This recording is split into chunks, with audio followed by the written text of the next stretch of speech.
நரேந்திர மோடியின் வாழ்க்கை ஒரு சாதாரண சிறுவனின் கனவுகள் எப்படி இந்தியாவின் பிரதமராக வழிவகுத்தன என்பதை காட்டுகிறது. 1950ஆம் ஆண்டு செப்டம்பர் 17ஆம் தேதி குஜராத்தின் வட்நகரில் பிறந்த மோடி, அவரது தந்தை டமோதரதாஸ் மூல்சந்த்வான் மோடியுடன் ரயில்வே ஸ்டேஷனில் தேநீர் விற்றார். இளமையில் அவர் ராஷ்டிரிய ஸ்வயம் சேவக் சங்கத்தில் RSS சேர்ந்தார். இது அவரது தேசியவாத கொள்கைகளை வடிவமைத்தது.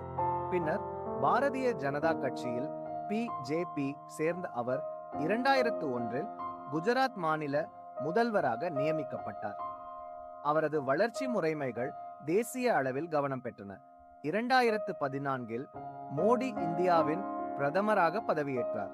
பின்னர் 2019 மற்றும் 2024இல் மீண்டும் தேர்ந்தெடுக்கப்பட்டார்.